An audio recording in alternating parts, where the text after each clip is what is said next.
বুধবার খোয়াই মণ্ডল সভাপতি সুব্রত মজুমদারের হাত ধরে বিরোধী শিবিরে ভাঙন অব্যাহত। বুধবার বিকেলে 5 ঘটিকায় মণ্ডল সভাপতি সুব্রত মজুমদারের হাত ধরে আবারও লাল দুর্গে ভাঙন অব্যাহত। এবারে 25 খোয়াই বিধানসভা কেন্দ্রের অন্তর্গত 16 নং বুথ সবরপাড়া এলাকায় 18 পরিবারের 44 জন ভোটার সিপিআইএম দল ত্যাগ করে ভারতীয় জনতা পার্টির পতাকা তলে সামিল হয়।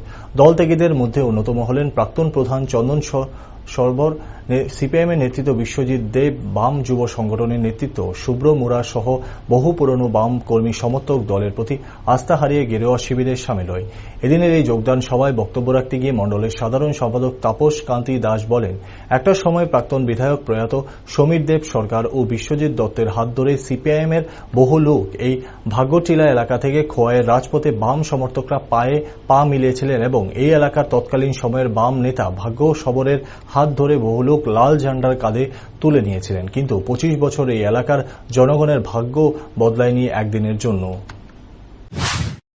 আদর্শ হল সবকা সাথ সবকা বিকাশ, সর্বস্তরের মানুষকে সঙ্গে নিয়ে সকলের উন্নয়ন করা, সকলকে বিশ্বাস করা। বিগত দিনে ত্রিপুরা রাজ্যে যখন কংগ্রেস এর সরকার ছিল কিংবা যখন সিপিএম এর সরকার ছিল, আমরা দেখেছি যে এই ত্রিপুরা রাজ্যে দলতন্ত্র কিভাবে কায়েম করা হতো। আমরা দেখতাম কংগ্রেসের শাসনে যারা কংগ্রেস করত তারাই শুধুমাত্র সুযোগ সুবিধা পেত, যারা বিরোধী দল করত তাদেরকে বঞ্চিত করা হতো। এভাবে করে করে এই ত্রিপুরা রাজ্যকে ভারতবর্ষের একটা পিছিয়ে পড়া রাজ্যে পরিণত করেছিল।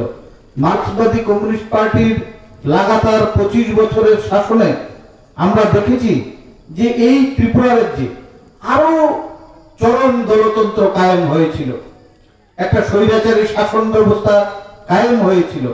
আমরা দেখেছি এই ত্রিপুরা রাজ্যে বিগত দিনে বিগত 25 বছরের সিপিএম এর শাসনে একটা সরিষার দানা কেউ পায়নি সিপিএম দলের মিছিল মিটিং এ না গিয়ে।